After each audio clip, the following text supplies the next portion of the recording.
ఫిబ్రవరి 2026 సింహరాశి స్త్రీ పురుషులకు క్లుప్తంగా చెప్పాలంటే కష్టాల్లో ఉన్న ఇతరులకు సహాయకారిగా మారి మంచి వ్యక్తిత్వాన్ని పెంచుకుంటారు. దూర ప్రయాణములు తరచుగా చేస్తారు. అవివాహితులకు వివాహయోగం కనిపిస్తోంది. మాస ప్రథమార్థం కన్నా మాస ద్వితీయార్థంలో కొంత బాగుండును. వ్యవహారములు కలిసి వచ్చును. విద్యార్థులు కష్టపడితే విజయాలు లభిస్తాయి. మంచి విద్యార్థిగా పురోగతి సాధిస్తారు.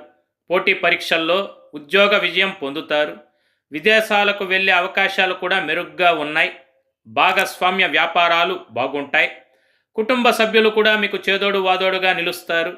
కుటుంబ సభ్యులతో అనగా ముఖ్యంగా తల్లి సోదర వర్గం వారితో మీకు మంచి సంబంధాలు కలిగి ఉంటారు. ఇంటికి అవసరమయ్యే వస్తువులు కొంటారు. పిల్లల చదువు పట్ల శ్రద్ధ. ఈ వీడియో గురించి పూర్తి సమాచారం కొరకు కింద కనపడుతున్న లింక్ని క్లిక్ చేసి చూడగలరు.